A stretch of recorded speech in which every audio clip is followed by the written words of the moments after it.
It was Lord Shaftesbury. You know, this slogan, a land without a people without a land, is not at all Jewish. It's British.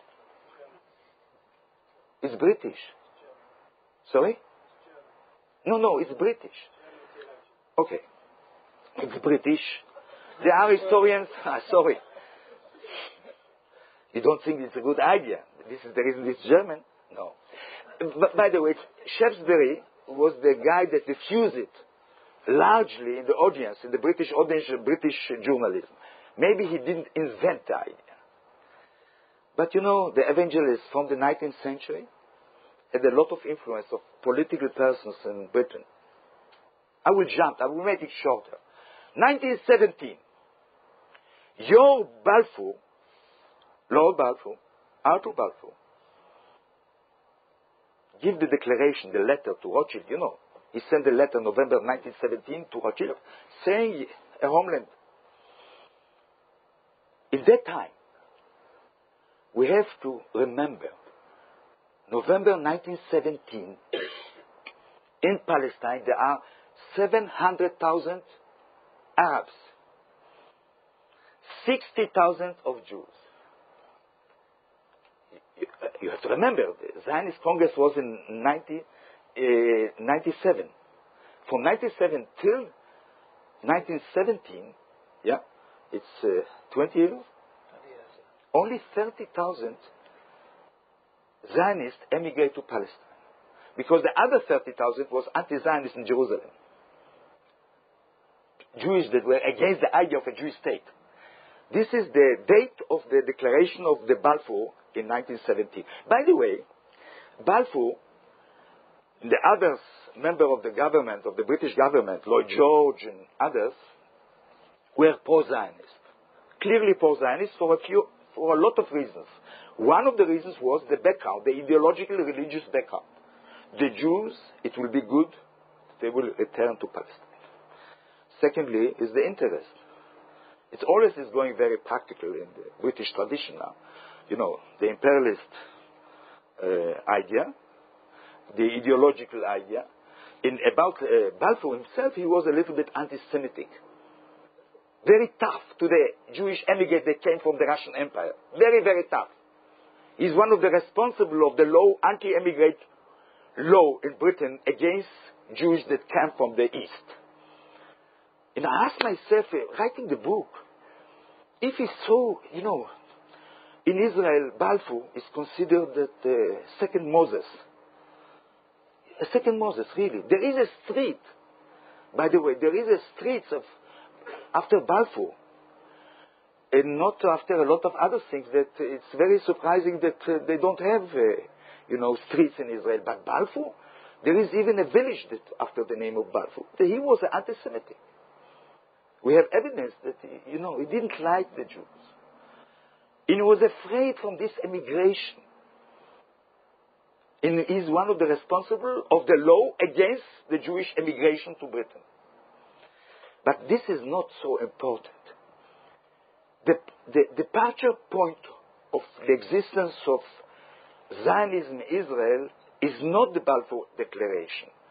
It is the law of 1924 that was fixed in the United States against emigration.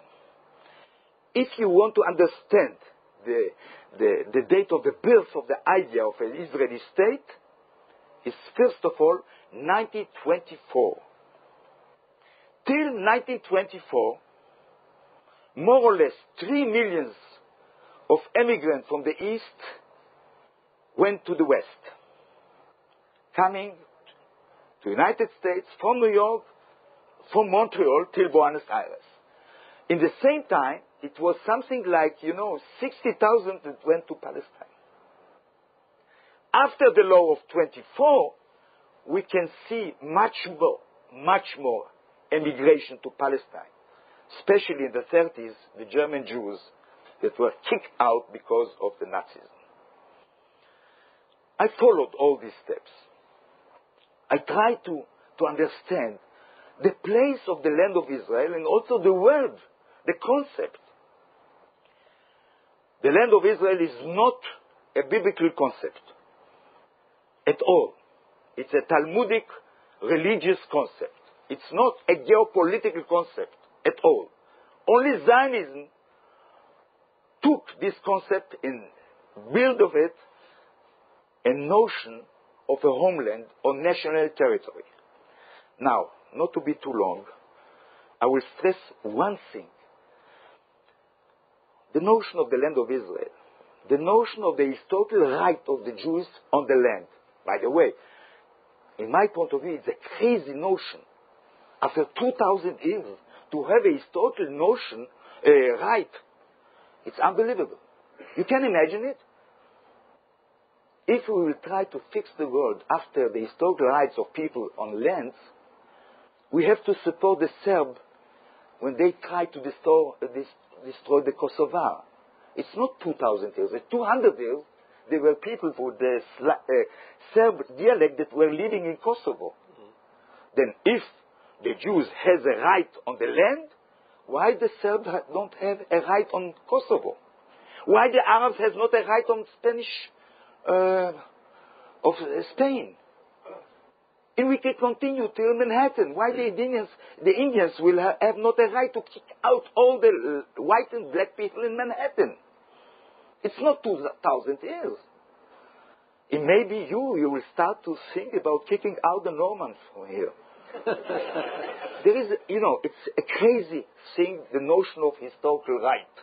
And it is in the health of the Zionism, the historical right. But what is the relationship of all these stories with the political actuality?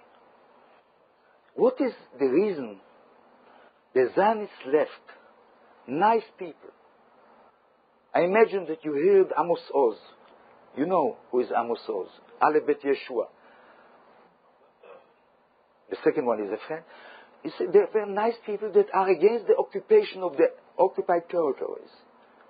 Very nice people that think that the Jews has not to dominate 45 years a Palestinian population without any rights. Not 45 days, not 45 months, 45 years keeping a population without any political, civic, or trade union rights. Now, these nice left people, liberal Zionists, from 1967, they have a problem. Because if they justified Zionism with the idea that there is a historical right, that the land of Israel was always a homeland for the Jew, what is the problem? The homeland of the Jew after the Zionist myth is not Tel Aviv, not Haifa, not the coast. Where is the homeland? The mythology, biblical homeland of the Jew. Bethlehem, Jerusalem, Hebron, Nablus, Jericho. This is the homeland. Every child in Israel is studying the Bible as a historical book. From 7-year-old till the 18 years. And he knows that this is the homeland. In Jericho. In Bethlehem. Then, how come that Amos Oz, Aleph Bet Yeshua, the left Zionists, asking to leave all these places of our homeland? For them, it's to life, you will renounce of Cambridge and Oxford. Do you understand it? This is the homeland. In the biblical time, Tel Aviv, Haifa wasn't important in the myth. But these areas are important. Then all these Zionists, leftists, liberals, nice people, they are advising to go out from the homeland to a foreign place that is called Tel Aviv. Okay, I am a patriot. Do you know it? I was asked today, what is my homeland? It's not Paris, it's not London. What is my homeland? I think it's Tel Aviv. It's not the land of Israel. Because the land of Israel has not borders. what is the danger of all this myth today? The land of Israel has not borders. It's not the Jordan. The term the land of Israel is not stopping a Germany at all. In the Zionist myth, the land of Israel is still Rabat Ammon, still Amman. It's a part of the land of Israel. If we wouldn't stop in Jordan, if we conquered also the other part. You have to go to Syria and into Iraq. Syria is a part of our land, of our homeland. It's not a joke. From the Iraq river to the Nile. Yeah. To the Euphrates. Yeah. Now, I will not come to political questions. I imagine that you will have it in your questions, and I will stop here. Okay? Okay.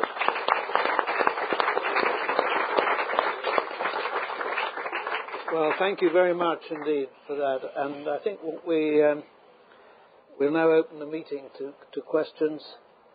There'll be quite a few of those. I'll take that one there. There's a hand there.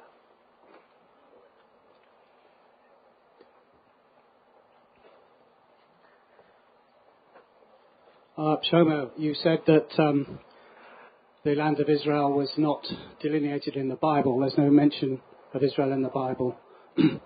I would point you to Ezekiel chapter 47, Ezekiel 40 verse 2, Samuel 13:19, and Chronicles 34:7.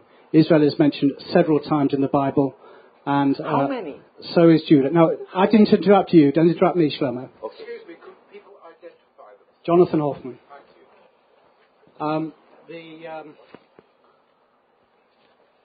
The second point, Shlomo, you say Israel is not a biblical concept.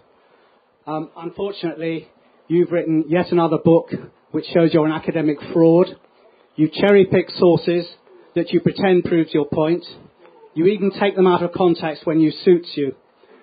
The only people who believe you are those who've already made up their minds that Zionism is the root of all evil. You're a charlatan, Shlomo. Thank you. You can answer that. Yeah. I will answer very, very shortly.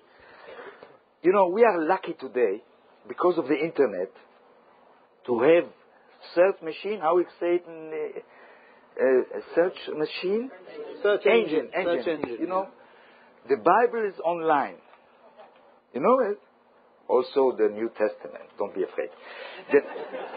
The Bible is online. Now, after this meeting, I advise you to go at home to put the term land of Israel. By the way, you've had your say. No, you're not. Sorry that I interrupted you. You will continue all the evening because of it? Now, I repeat one thing. I ask you. 11 times in the Bible we have the concept of the land of Israel. Most of the places it's clear that this is the land of the kingdom of North, Israel kingdom, not Judah. Jerusalem is not a part of the land of Israel in the Bible. I insist.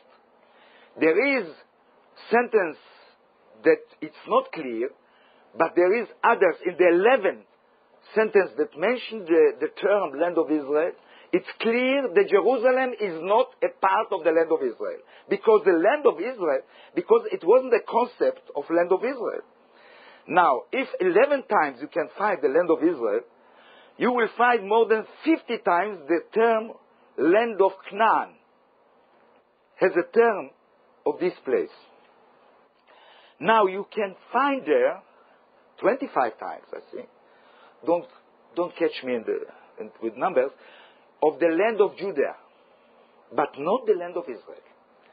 Now, there is a discussion. It's a biblical term or not.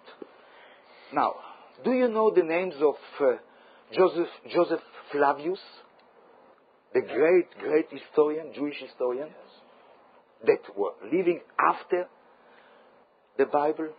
Do you know the book of the Maccabee? Yeah. By the way, in the Puritan Revolution, it was a very popular book. because Campbell saw himself a Judah, the Maccabee.